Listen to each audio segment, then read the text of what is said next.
అమ్మ బాగా కష్టపడుతుంది సయ్యద్. ఇన్నేళ్లు కుటుంబ భారాన్ని నెత్తిమీద పెట్టుకుని మోసింది. అన్ని సమస్యలు తనొక్కతే ఎదుర్కొంది.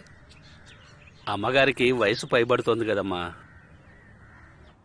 తల్లిదండ్రులు అంటుంటారు కదా, ఏం జరిగినా సరే ఎప్పటికీ తమ పిల్లలు వాళ్ళకి పిల్లలేనని.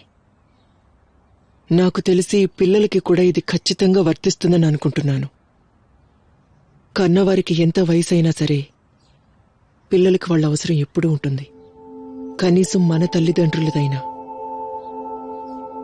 ఆ లక్షణాలు కనిపిస్తున్నప్పటికీ మనం వాటిని ఒప్పుకోలేము.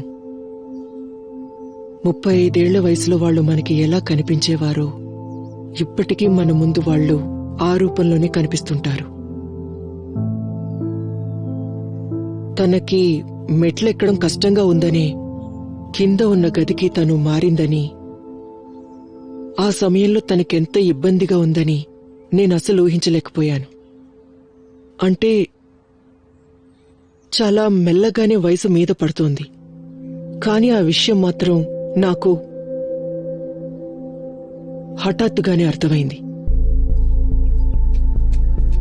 సుధాని, నిర్మలాని మళ్లీ పనిలో పెట్టుకోవాలి. రాజీ అమ్మను కూడా. నేనిప్పుడు బానే ఉన్నాను కదా. ఏ సయ్యద్, పెట్టుకోద్దంటావా?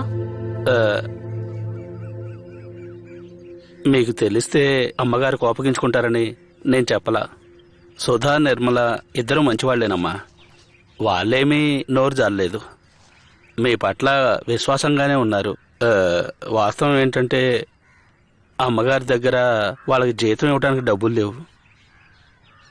చేతిలో డబ్బు కొంచెమే ఉందని అమ్మగారు చాలా బాధపడుతున్నారు.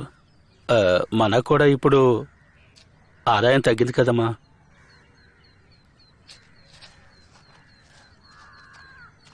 అమ్మా, అది తలుచుకొని మీరేం బాధపడకండి. అమ్మగారికి కూడా మీ మీద కోపమేం లేదు. ప్రస్తుతానికి ఆదాయం తగ్గినా ఏదో రకంగా సర్దుకొస్తున్నారు. కానీ ఒకటి, ఇప్పుడు అమ్మగారు మీరు కలిసిపోయారు. నాకు చాలా సంతోషంగా ఉంది.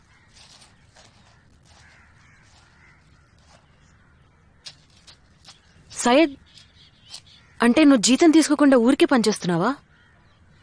నాకు 3 పూట్లా తిండి పెట్టి మీలో ఒకటిలా చూసుకుంటున్నారు. నాకు చాలమ్మా. సరే, నాకు ఈ విషయం తెలిసినట్టు అమ్మకి తెలియనివ్వకు. ఈసారి అమ్మ ఎదురుగా నాకేం తెలియనట్టుగా చెప్పు. అలాగేనమ్మా. నేను మళ్ళీ సినిమాలో నటించాలనుకుంటున్నాను.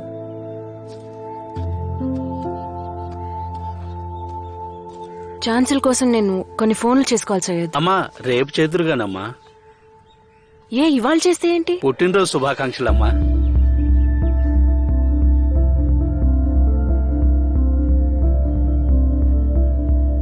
మీ అమ్మగారి మీ ఇద్దరి మధ్య ఉన్న బంధాన్ని ఒక రకంగా సరిచేశారని అనుకోవచ్చా?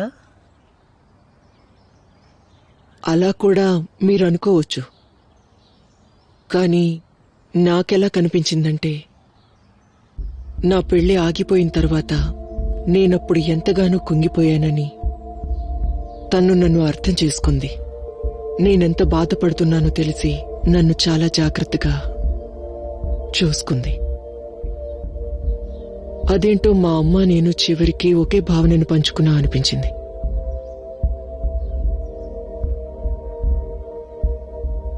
అన్ఫార్చునేట్లీ అది బాధని తర్వాత తెలిసింది.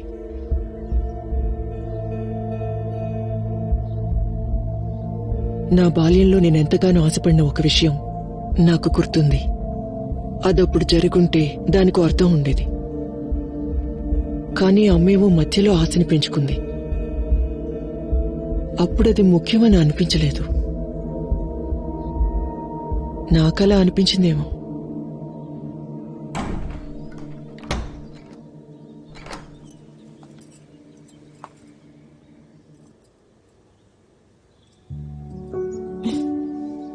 Happy birthday Shakti. Thank you. ఏ కేక్ రా.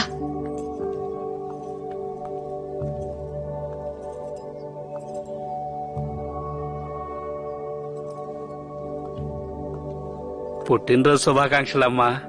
Thank you Syed. Happy birthday Shakti. Thank you sir.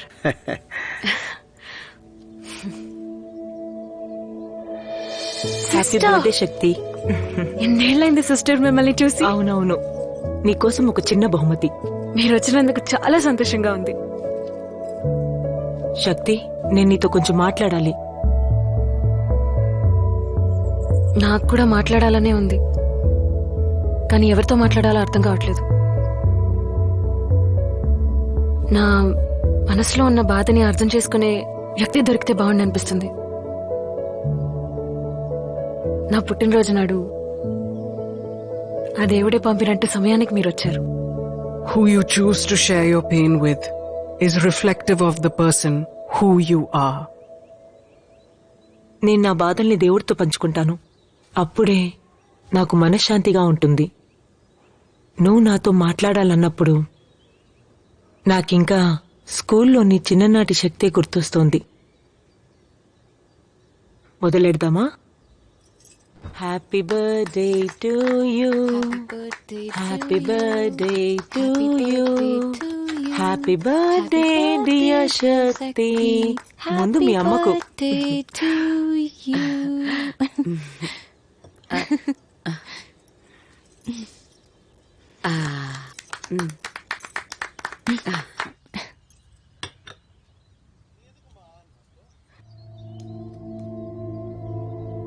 నువ్వు ఎందుకింత విచారంగా ఉన్నావు శక్తి? నీ మనసేమన్నా విరిగిపోయిందా?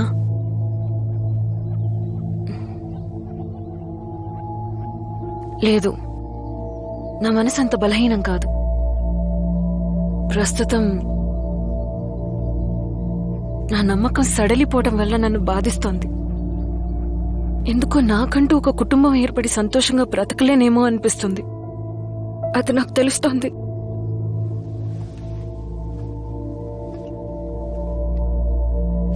సంతోషం ఎప్పుడు మనం కోరుకుంటే దక్కుతుందనుకుంటున్నావా?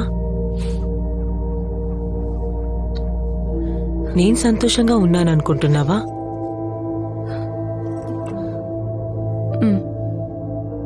నా జీవితంలో చూసిన సంతోషం కలిగిన ఏకైక వ్యక్తి మీరే. నాకు పెళ్లి కాలేదు, నాకంటూ ఒక కుటుంబం లేదు. మరే దృష్ట్యా సంతోషం పొందటానికి కుటుంబం కావాలని చెప్తున్నా? ఆ విషయానికొస్తే నేను బ్రతకడమే కష్టం కదా.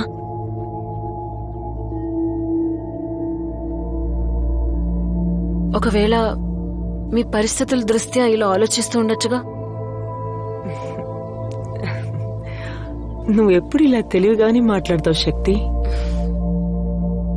ప్రేమ అనేది ఆడ మగ మధ్య మాత్రమే ఉండేది కాదు. ప్రపంచంలోనే అందమైన ప్రేమ కథలు ఏ ఇద్దరి మధ్య అయినా ఎప్పుడైనా ఏర్పడే అవకాశం ఉంది. ఎలాగంటే మన మధ్య ఉన్నట్టు. నిజమే. ఇకపోతే నువ్వు తల్లివి కావాలనుకుంటే పిల్లల్నే కనక్కర్లేదు.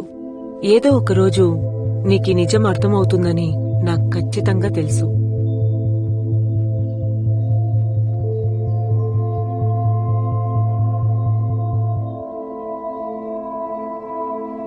లోకంలోని శక్తివంతమైన పదం అమ్మ.